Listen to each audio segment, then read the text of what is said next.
Lula falou com Trump por telefone ontem. Nas redes, os dois falaram elogiosamente da interação, sem dizer muita coisa. Hoje pela manhã, depois, em entrevista à TV Mares Verdes, do Ceará, o presidente brasileiro disse que a cooperação quanto ao crime organizado foi parte da discussão. Confira o que ele disse. Disse para ele que era importante que a gente discutisse a questão do crime organizado, porque é preciso combater o crime organizado, e nós temos gente importante que pratica crime aqui no Brasil, que mora em Miami. Eu mandei documento para ele dizendo o que nós queríamos que fizesse, e disse para ele que nós estamos dispostos a trabalhar juntos para combater o crime organizado na fronteira, aonde tiver. E eu disse ao presidente Trump, a gente não precisa utilizar arma, nós temos que utilizar inteligência para que a gente possa acabar com as facções criminosas e com o narcotráfico e com o crime organizado. Aqui do meu lado está também a nota de Trump sobre o assunto. Ele publicou isso aqui ontem à noite, por volta das 7 da noite, horário de Brasília, dizendo que teve um telefonema muito produtivo, falou sobre o comércio entre os países e citou novamente, então, o crime. Platitudes ditas por ambos os lados, como eu falei nas notas. Lula também disse que estava otimista sobre a possibilidade de reduções quanto às tarifas, mas não entrou em detalhes. O presidente brasileiro redobrou a retórica também a respeito do crime organizado e cooperação com os Estados Unidos ao longo da entrevista, então, de hoje cedo. Indo da notícia para análise, a gente vai tentar desdobrar um pouco disso com o pouco que se tem à mão. Vou compartilhar duas percepções com você antes da gente seguir a pauta. A coisa vem num contexto delicado, fora e dentro do país, para que Lula equilibre.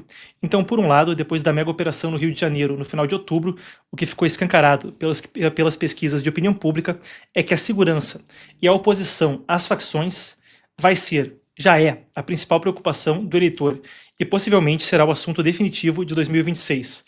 Ato contínuo, todo mundo que busca um cargo eletivo corre para falar do assunto, direita, esquerda, para cima, para baixo, na diagonal, no cateto da hipotenusa, todos então falando sobre isso.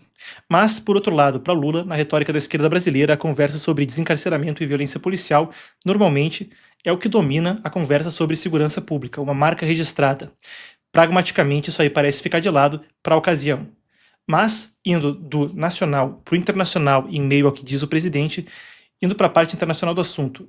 Essa é a fala de Trump que veio numa coletiva ontem, quando ele falou cogitar ataques por terra contra organizações narcoterroristas na América Latina e não só na Venezuela. Ele reiterou hoje, agora há pouco. Isso aqui é de ontem. Ele falou, então, reiterando, como falou anteriormente, que hoje e ontem, que já teria, então, a possibilidade de ataques por terra. Por um lado, então, os Estados Unidos estão com o maior contingente na região do chamado Comando Sul, que é a América Latina e o Caribe. Desde a Guerra Fria, maior contingente na região. Talvez desde a Segunda Guerra Mundial. Tem gente que fala que a crise dos mísseis de Cuba em 62 tinha um aglomerado desse tamanho e, indo mais atrás, a gente vai acabar chegando na Segunda Guerra Mundial. Mas a coisa não passa só por combater o narcotráfico, mas em recuperar a chamada segurança hemisférica, afastar então Irã, Partido Comunista Chinês e por aí vai da região. Marco Rubio, um filho de sobreviventes do regime cubano, ora defendido pelo governo brasileiro, por exemplo, em setembro na Assembleia Geral das Nações Unidas, é quem fica à frente das relações exteriores de Washington. Isso aqui é o que ele falou ontem na Fox News. So they openly cooperate with the drug dealers. In addition to that, the Venezuelan regime is a source of instability in the entire region. Over 8 million Venezuelans have flooded into neighboring countries as a result of the regime's activities within their own country, including into the United States. They also happen to be the foothold of Iran. That's not spoken about enough. Iran, its IRGC, and even Hezbollah has a presence in South America, and one of their anchor presence, especially for the Iranians, is inside of Venezuela. So we just finished talking about Iran and the hostility it has towards the United States. Where they have planted their flag in our hemisphere is on Venezuelan territory with the full and open cooperation of that regime. Bom, a cooperação parece ser a ordem do dia. Afinal de contas, essa preocupação não seria só dos Estados Unidos, mas de outros países na região. Por outro lado, tem um histórico que traz uma nuance para o assunto. Antes da eleição de Trump, 2 barcos do Irã com sanções americanas. A gente tem um deles aqui do lado. É o Makran e o Dena, atracaram no Rio de Janeiro.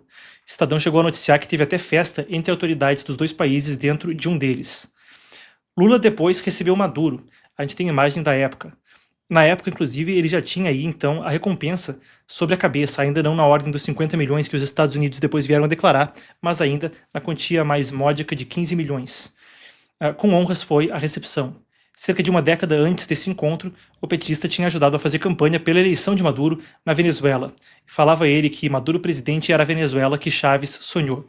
E completando uma pincelada breve sobre o assunto, em 2024, enquanto a resposta não foi bem assim na presidência da República, que teve um tom mais institucional, o Partido dos Trabalhadores, como partido, assinou uma resolução do Foro de São Paulo, reconhecendo a vitória de Maduro na eleição de 2024. A gente tem aqui a matéria da CNN da época.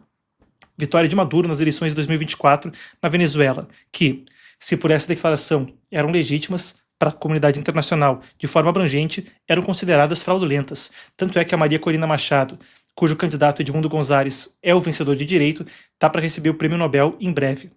Já foi agraciado, então, com a honraria, mas vai lá para receber, de fato, o prêmio. Deve ir nessa semana até, acompanhada de uma congressista americana, a Maria Elvira Salazar.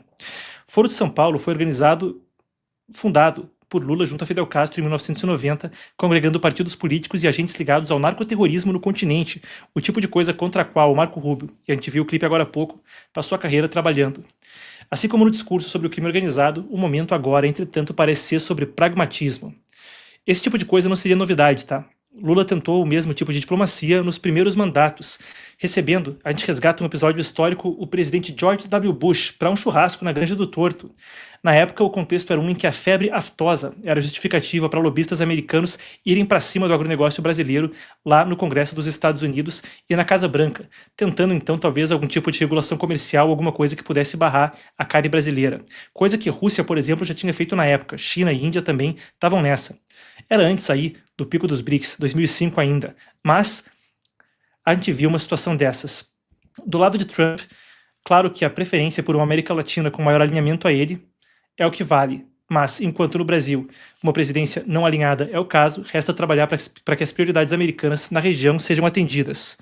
A gente vê também de forma interessante nesse cenário, nesse telefonema, em toda a lead acontecendo com a América Latina, meio que o tripé da forma como os Estados Unidos têm agido. Possibilidade militar à disposição, pressão com tarifas e a diplomacia ultrapersonalista, o tripé pelo qual o Trump tem feito esse tipo de ação. Fica aí o ditado americano até para completar a análise: talk softly and carry a big stick. Fale suavemente, mas carregue um porrete grande. No Brasil, o caso parece ser também por aí em termos de tentar adequar a situação ao que caberia no interesse americano.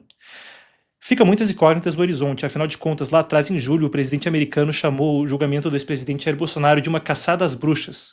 Depois, impôs a tão famigerada Lei Magnitsky Global, sanções do OFAC, o Office of Foreign Asset Control, o Escritório de Controle de Ativos Estrangeiros, sobre o ministro Alexandre de Moraes. E ainda tem a investigação 301, sobre o tratamento das Big Techs no Brasil e por aí vai.